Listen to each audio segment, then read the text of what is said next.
Hello, welcome to the Test Drive Show. My name is Joseph Nashon.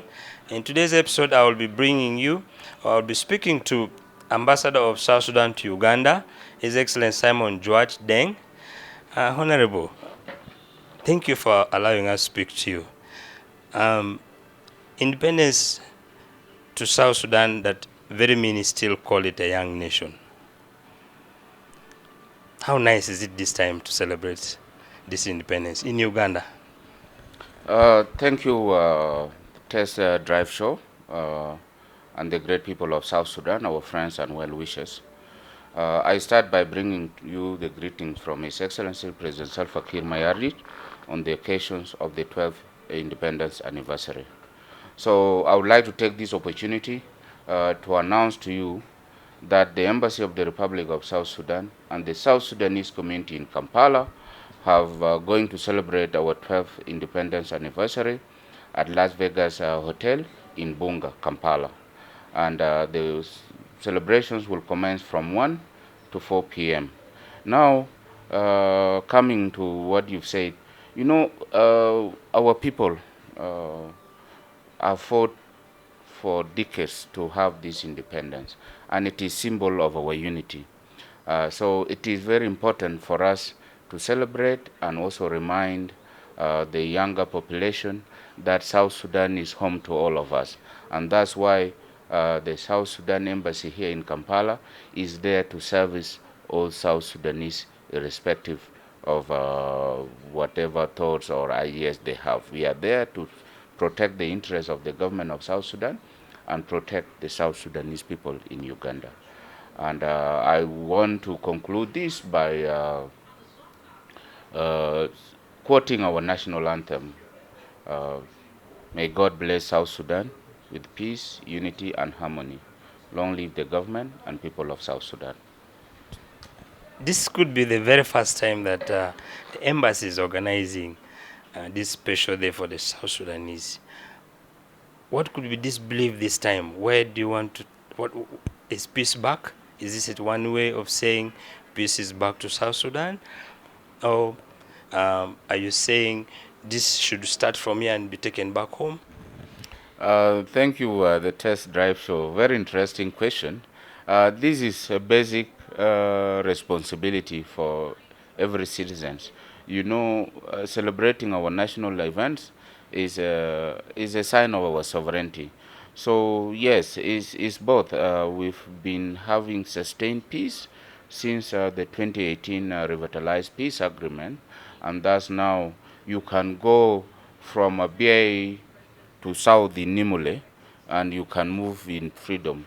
You can go as far as Ezo in the west to Pochalo in the east. So it is high time that us as South Sudanese we realize peace is a very important ingredient in our political and economic growth. So yes, we are doing this first of all as people of South Sudan, and being the government representative here, we say let's join hands with our community so that in Uganda we are one united South Sudanese community. We are not tribes, we are not states, we are one South Sudan. And that's my vision, so that when I leave this station in the next few years, I would wish to leave behind a united and a strong South Sudanese community. From the beauty of hearing that South Sudanese are organizing to celebrate the independence, what, as an head of the mission, what are your expectations from the South Sudanese living in Kampala and Uganda at large? My expectation is for South Sudanese living in Kampala and around Uganda to come and celebrate with each and every one of us as brothers and sisters coming from the homeland. That's number one. Number two, I also want to let South Sudanese people know the embassy is here to offer you services, consular services, whatever you name it. But still not seeing people utilizing those services. And the government pays us to come here and serve you. So you need to come and engage with the embassy. I remember there was a time when I newly came, a very sad story. One young girl was avoiding to come to the embassy, and she was gifted. She came with some nice bracelets with South Sudan. They were all bored, and we gave her some added money. And the little girl cried. I asked her why. What's wrong, my daughter? She said, look, I was afraid to come to the embassy because some people told her out there is a very dangerous place to go to. And this is the safest place for you as a South Sudanese. This is your territory. This is your country. It's not to interrupt you. I could say I'm one of the victims that initially that feared to step at the gate of the embassy.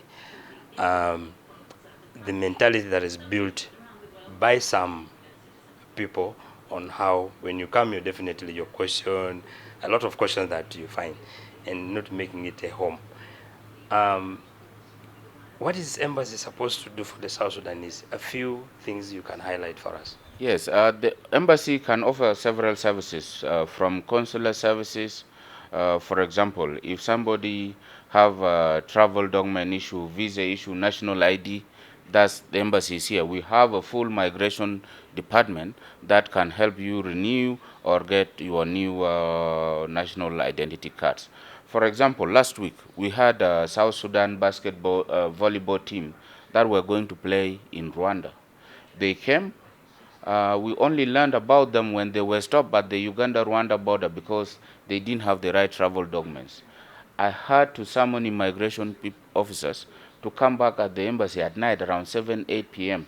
to work on document. We issued the document and we made sure they were sent that night by a courier so that these people continue with their national duty. That's one thing the embassy can do.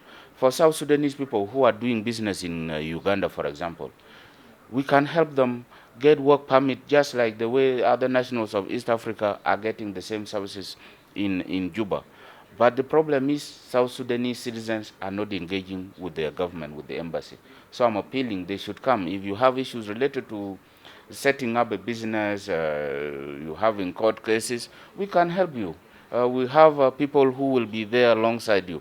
Okay, we don't have a lawyer yet, but we will be there as a government to provide you the support that you needed so that people don't feel they are alone in the middle of nowhere. We are there to serve you. And that's my message again to the South Sudanese people. Please make use of the services of your embassy.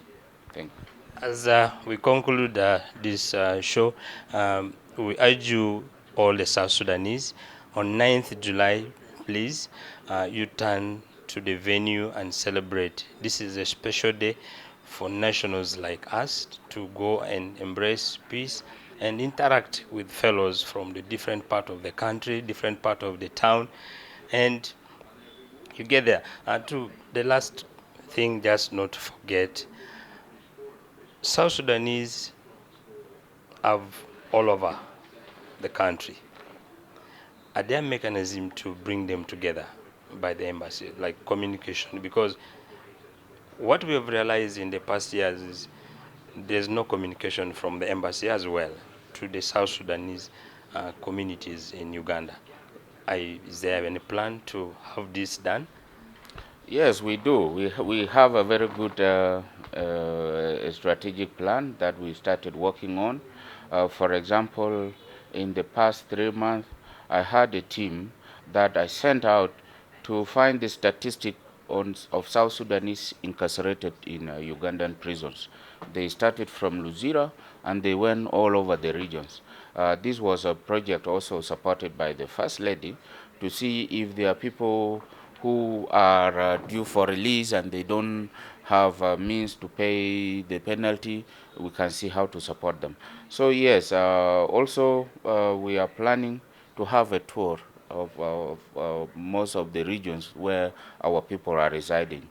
From the statistic I got, I understand the northern Uganda, West Nile region, and areas like Masindi have highest concentration of South Sudanese population in addition to the urban settings of Kampala.